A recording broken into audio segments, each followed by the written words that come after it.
Hi, welcome to this watercolour tutorial. I'm Howard Jones and I'm going to share with you today a watercolour commission that I'm doing for a local authority here in Cardiff in South Wales, and I'm working on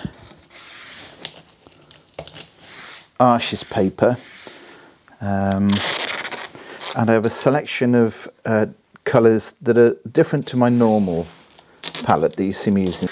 And I've just started out, I've put my drawing down, and I'm working off my an image that I've taken on my mobile phone, so forgive me if you don't see the photo. I've tried it under the glare of the camera, but it doesn't work. So I'm going to start off with getting the sky in. So I'm going to sort of go pretty warm here. So as I say, my colours are not my usual palette, and this is often something that I'll do when a painting is required that it's perhaps a little more bespoke than normal. So just to make it a little bit special, a little bit different, I'll go in with different colours than I perhaps would normally go in with. So this is a colour called golden ochre, and there was a little bit of rose, permanent rose in here. Now over the top of this, I'm going in with some cobalt blue, a mix of cobalt blue and some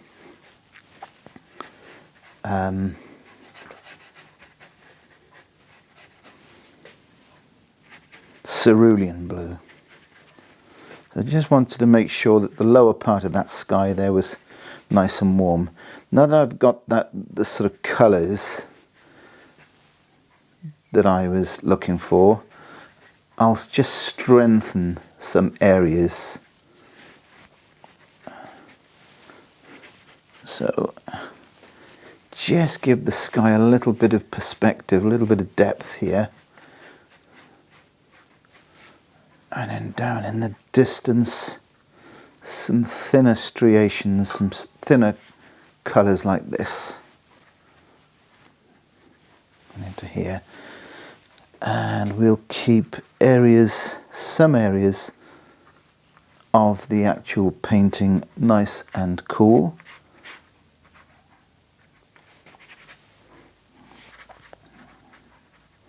Perhaps into there. Just looking for the areas that are obviously, from the photo, the obvious areas that are in shadow. So let's go back to this sort of gold colour for this area here, and I think I'll warm this up even further. Come across the foreground here with that lovely sunshine colour. Pushing it off once again a little more, a bit cooler over here. So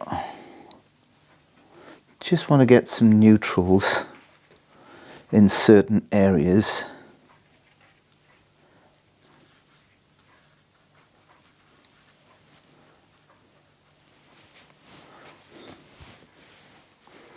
I'm just going to take off that little area there that's starting to drift into my sky area. So establish the ground line, and some of these recesses for windows and doors.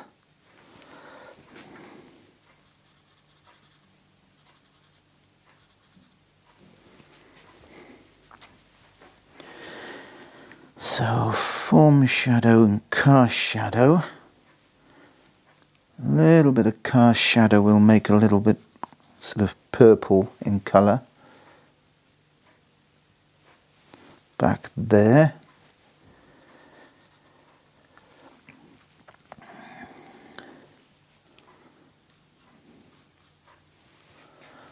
And places like this. So I want to sort of try to make sure that I create some slightly pushed colour.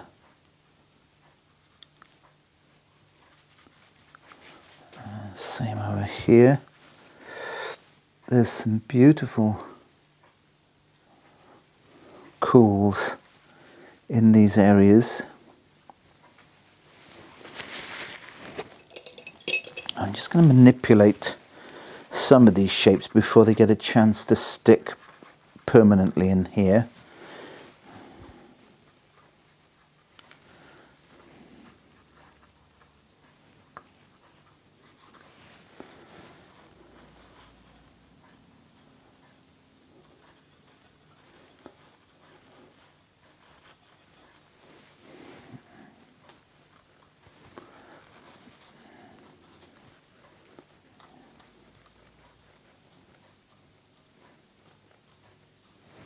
So just dotting out those, for now, just dotting out these windows, the alignment of these windows.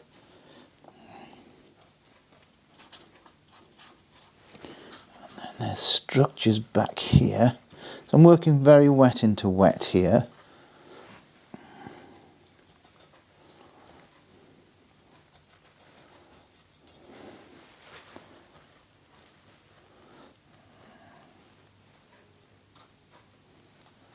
Just keeping everything as loose as possible for as long as possible, because as soon as we start dealing with the detail, if you're already very tight by the time you've got to that stage, you can be sure you're not going to end up with a loose style painting. So it must be loose at this stage. It must be kept loose at this stage.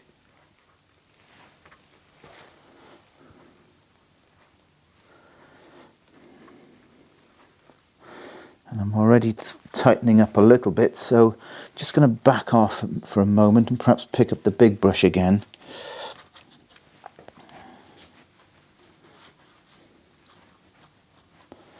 Just have a little bit of warmth in that dark recess back there.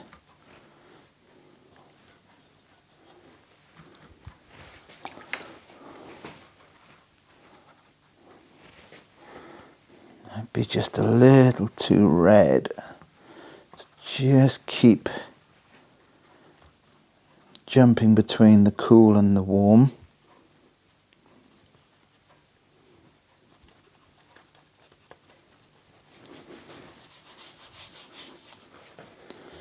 A rough idea of the ground line is about here.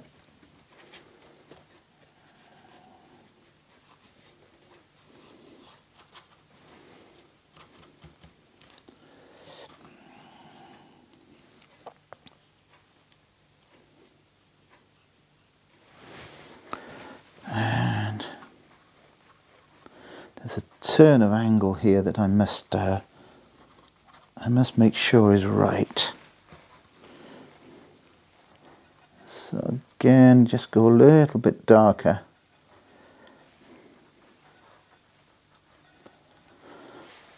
About here, I think. About there.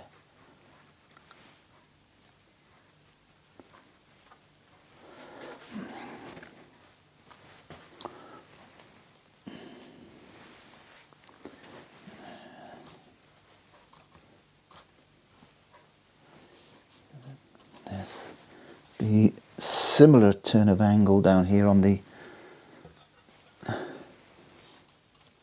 entrance of the building.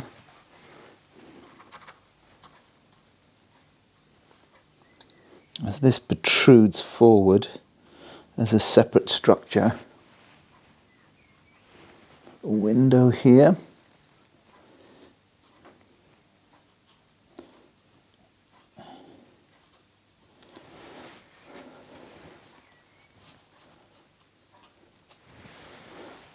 Just a hint of detail again, just a hint. As an ornamental feature about here and here.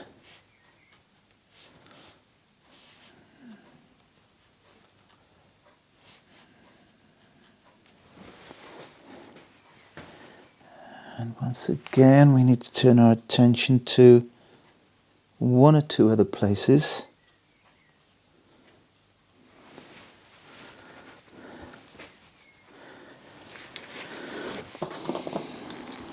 Just going to bring a little bit of, a little subtle suggestion here of the side wall, a returning wall.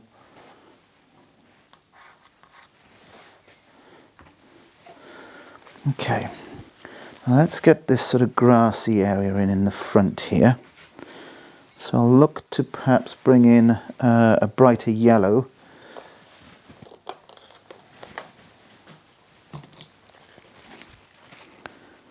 We'll have a little bit of Aureolin, which is a very greeny yellow.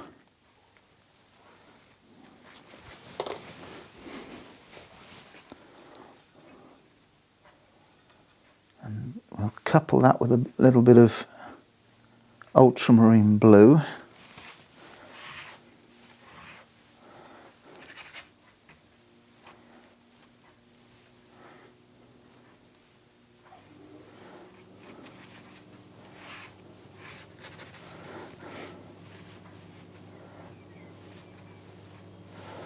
I think we'll need a little bit of lemon yellow in here.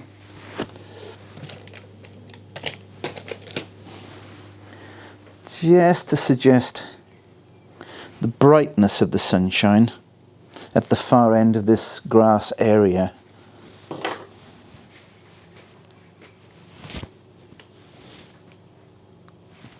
So I'll go in about here, something like that.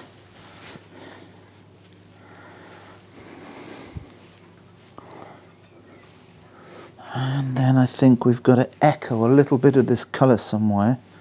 Otherwise, there'll be no sort of cohesion.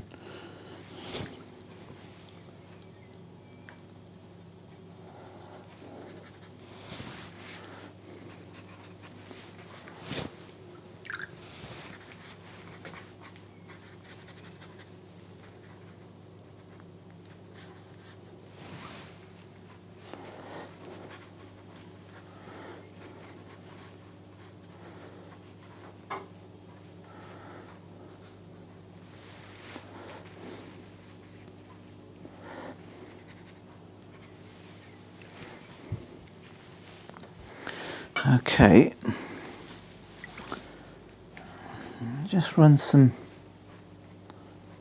lines through here with a slightly damp brush.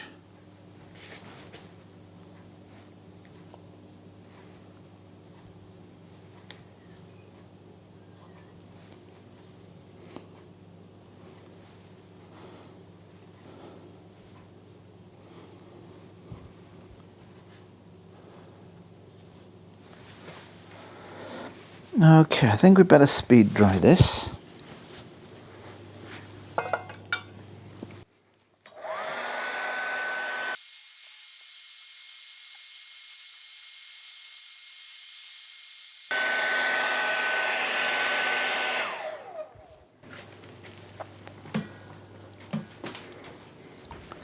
So, mostly dry.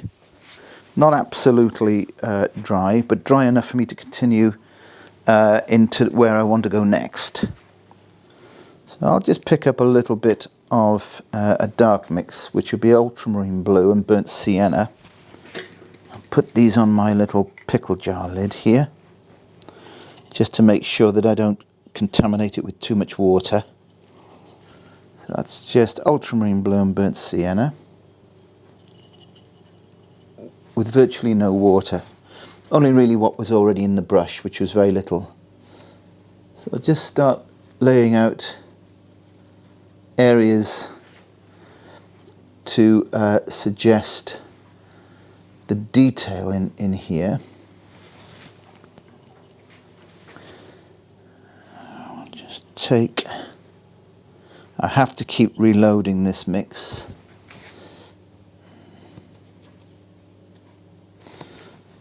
And I'm just inferring those few things that I can see on top of the building here.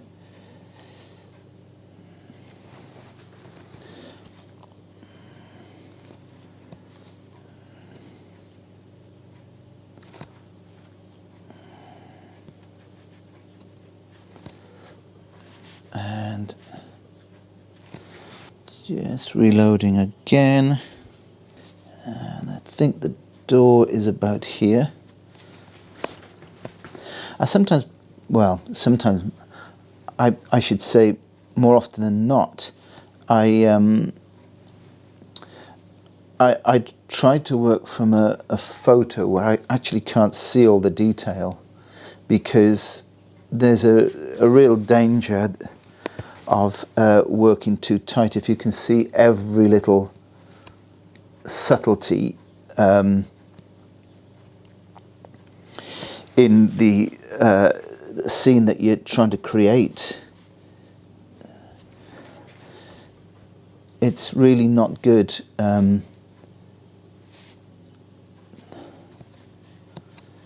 to be able to see too much if you want to keep things loose.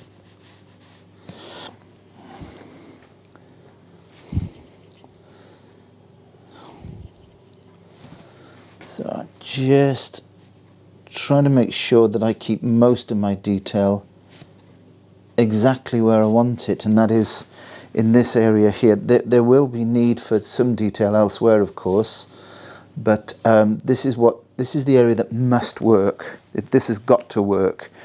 Other areas can be much looser.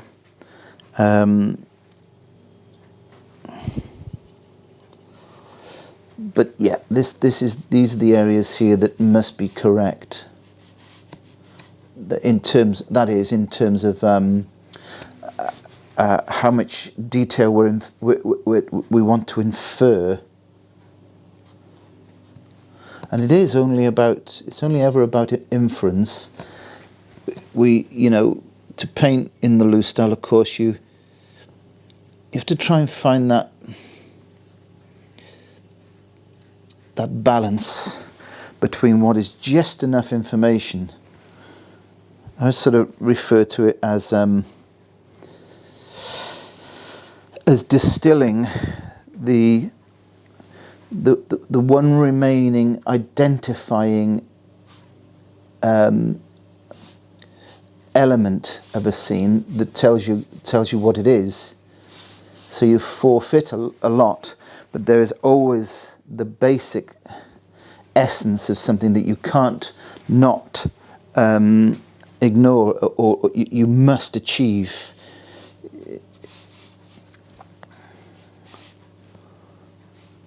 So there's some buildings here, I see.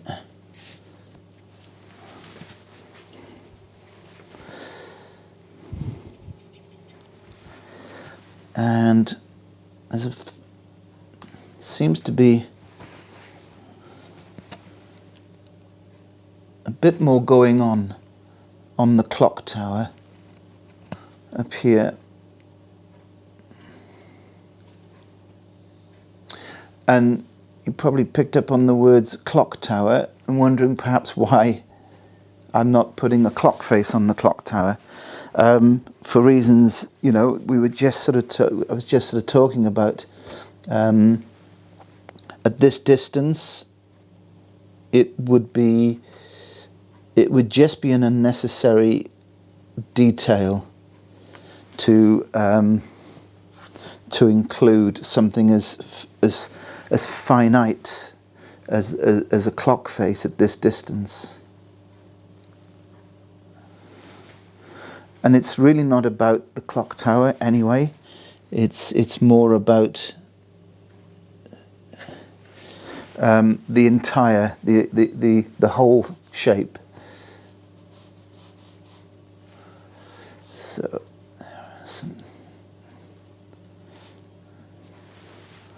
I'm trying to keep the symmetry from one side of the main entrance area to the other. Again, without going overboard with the detail.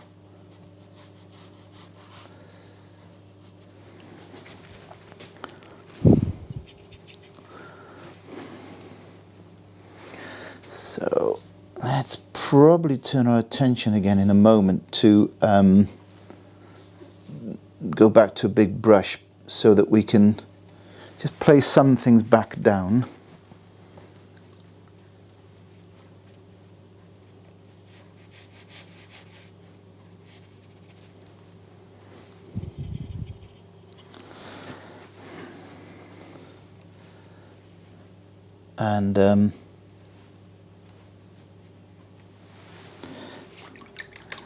And make sure that we are staying in that remit of keeping things loose, in the loose style. Okay,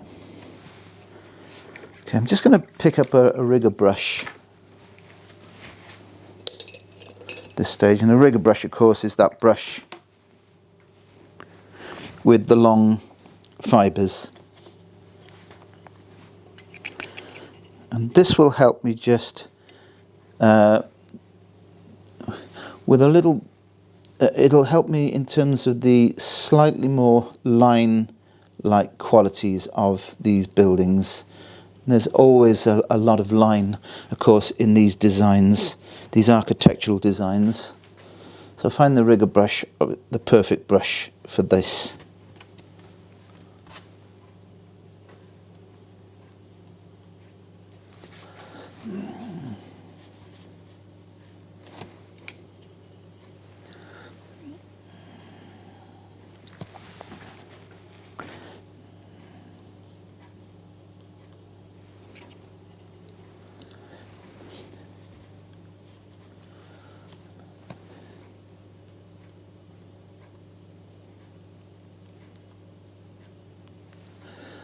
And really glancing up at my reference photo every now and again.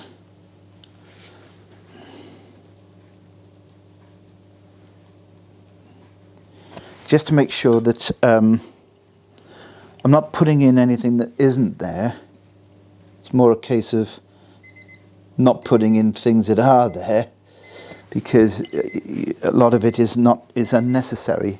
Sorry about that, that's my timer going off there. Okay, just took a little break there while I rebooted my camera. So, there's a little roof of a building back here that we can see. And flag posts dotted here and there.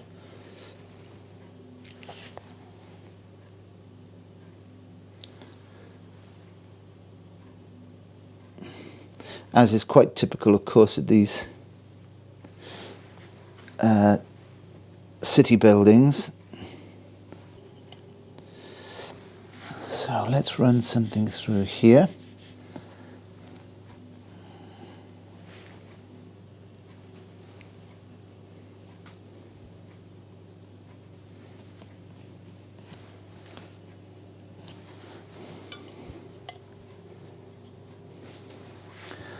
And there was a lot of parked cars in front of this building when I took the photo, and you know, whilst there's nothing wrong with me including the vehicles in the painting, I've got to sort of also make sure that those sort of details don't distract us from the building itself. So just a little bit of extra busyness with the hint of what might be a reflection off a windscreen back here, here and there, is all I feel is necessary.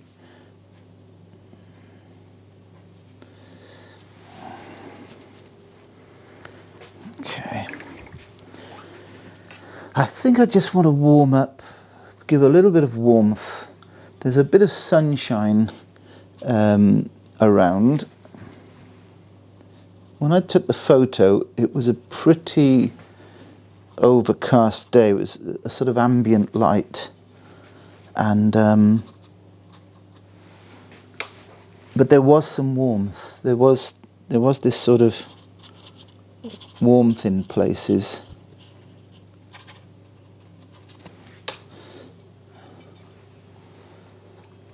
And these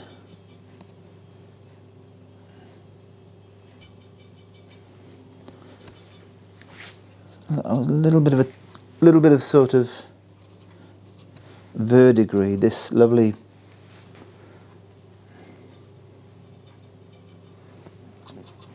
slight bluiness to these domes. It's a sort of natural patina.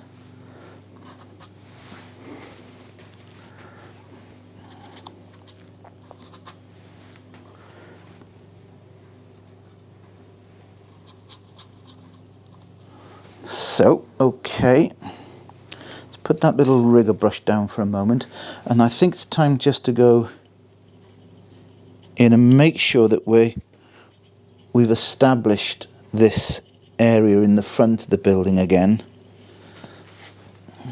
So some further darks.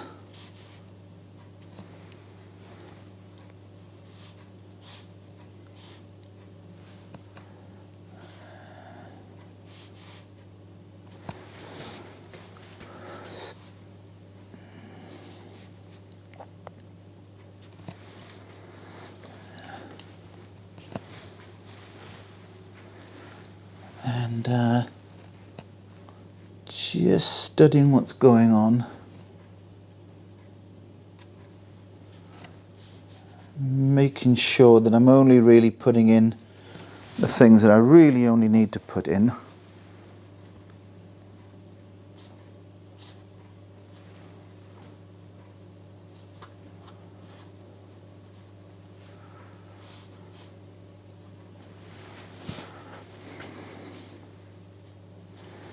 I just need to put in something warm in this ground area. So I'm just picking up, making an orange here, which is a bit lemon yellow and rose. And as I say, we'll just pop a little bit of what might be the rear lights of these vehicles. If they're on the move, they've just arrived, or the owner of the vehicle is just about to go. And I think probably a hint of local council, as they are, like to give us a bit of colour through the addition of plants and flowers.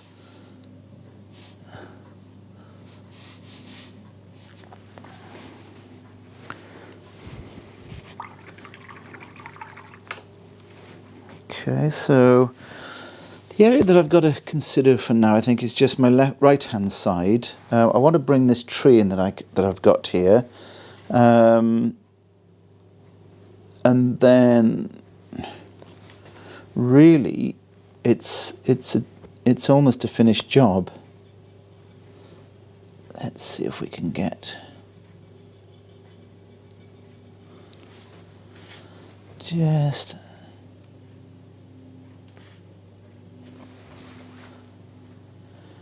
Hint of some shadow in places.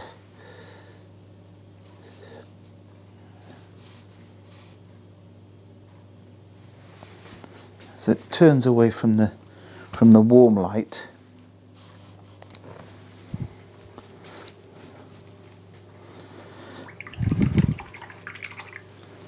So let's just do that. Let's just get a bit of shadow in from the odd shape.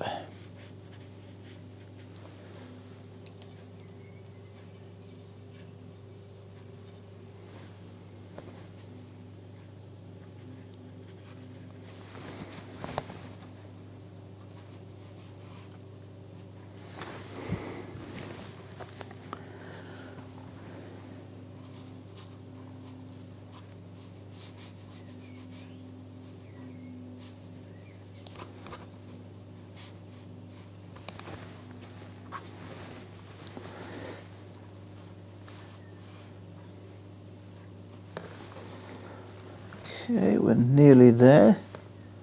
Sorry if I've gone a bit quiet. It's just that stage where I'm needing to really nail this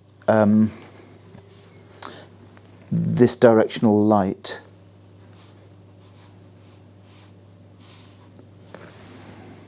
On the actual building itself there.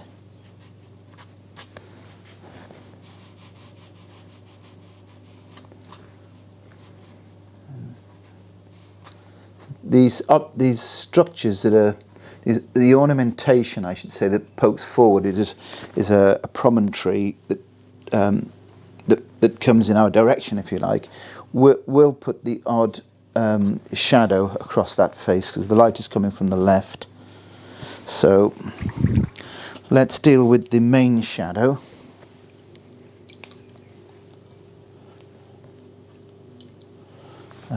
Perhaps before I do that, we can bring in the tree that's over here on the right. So if you look at that right-hand side,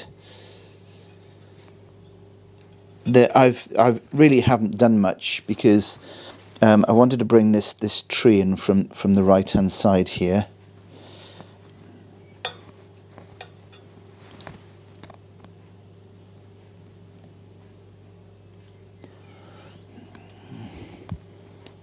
Green that up a little bit. We'll add a little bit more Aureolin green to this.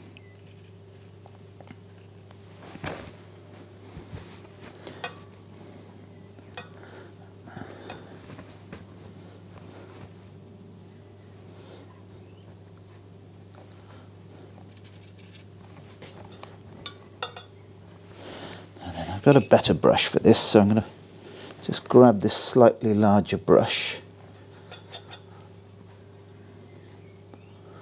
with the golden ochre and a bit of cobalt blue this time.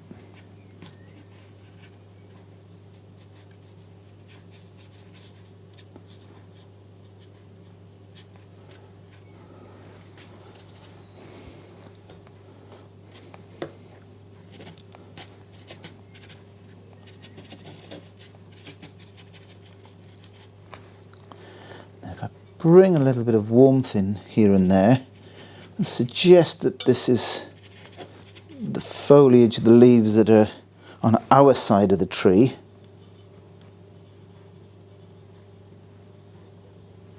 Just about here, perhaps here.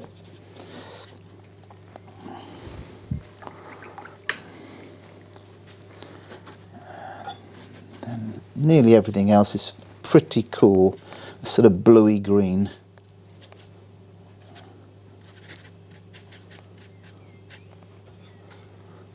As it heads up towards the sky up there, it's going to be cooler and a little bit softer in places.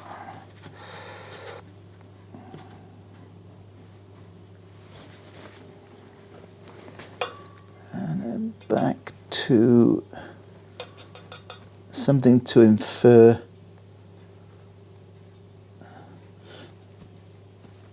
the branches.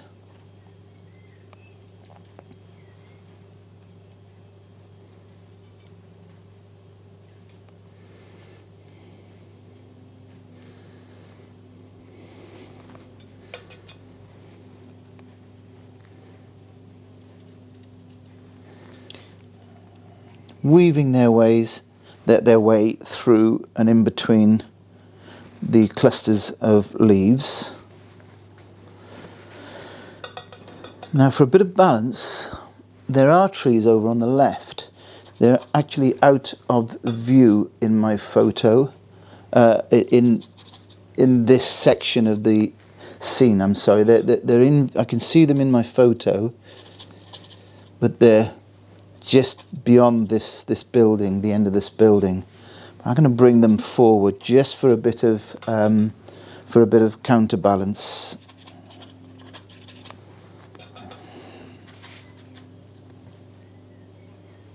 Yeah, something like that, I think.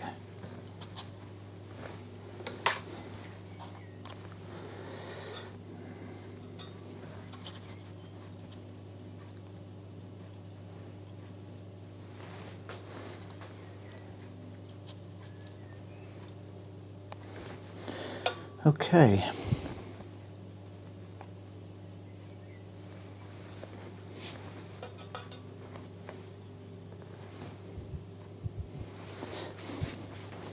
And I'll soften that area out over here. So they sort of looks a little bit, it's a better transition if this area here is softer.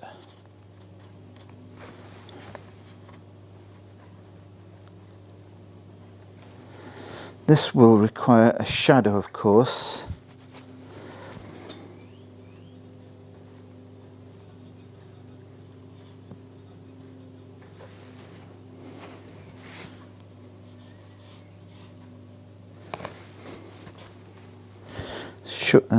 Not quite so much a shadow here.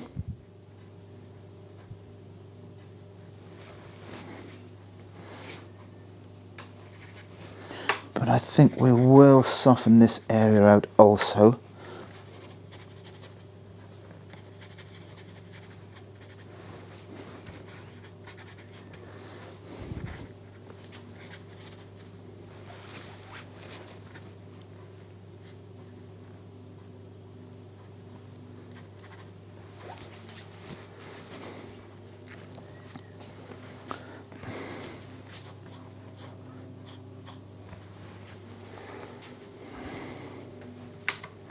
Yeah.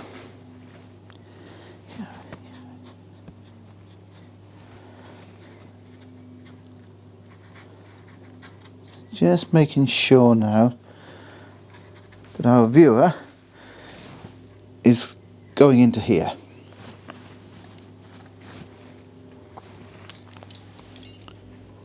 Okay, so let's make that final.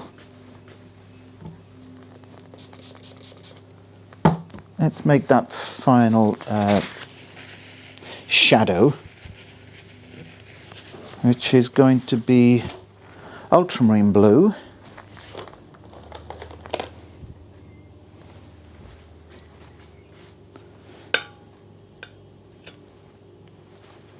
Permanent rose. And a little bit of burnt sienna.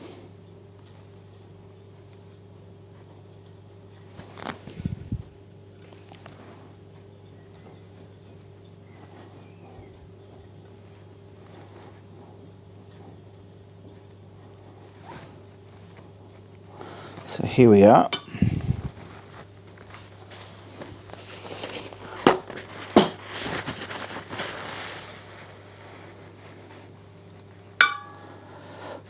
Oops. So let's have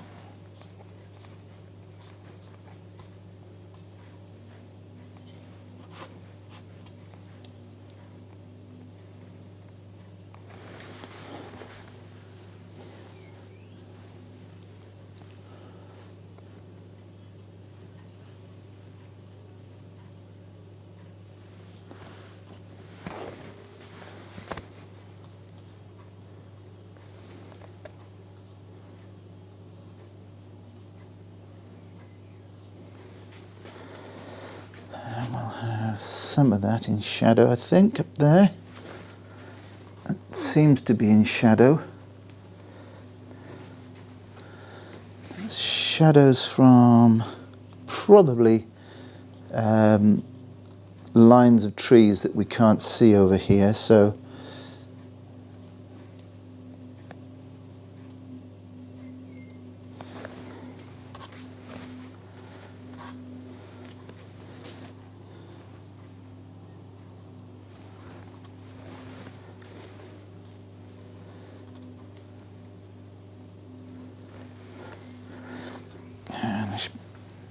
tend to put a little bit of shadow usually on the right hand side, the opposite side of any tree, opposite to the light, the side of the tree that's opposite to the light.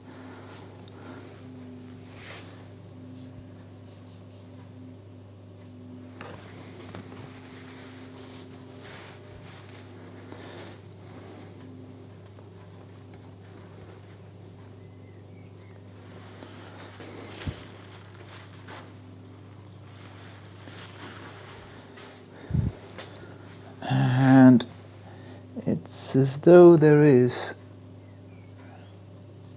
a low-lying shadow back here.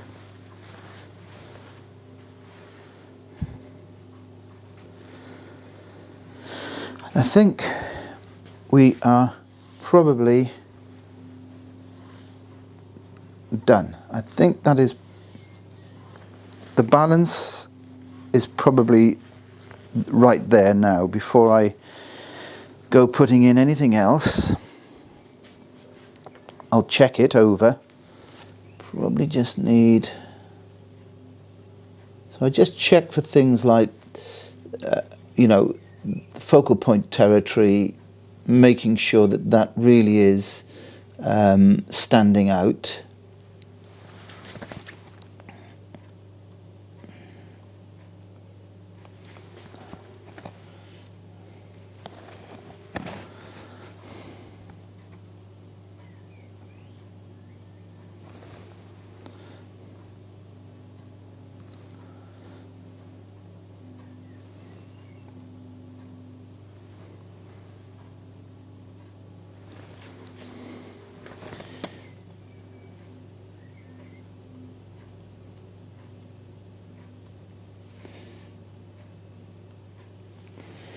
I think we probably need to put a little bit of, infer a little bit of detail with white gouache in one or two places. And I'll use the rigger brush. I'll stay on the rigger brush for that. So those what I think are flag posts, just catching the light in the odd place here.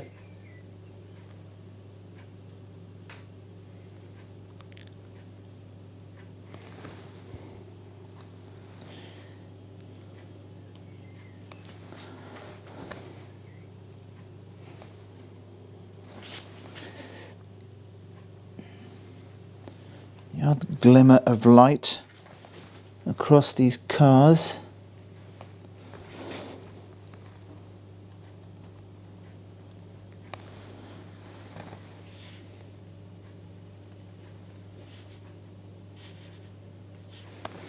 There, and that's where we'll call it a finished job, I think.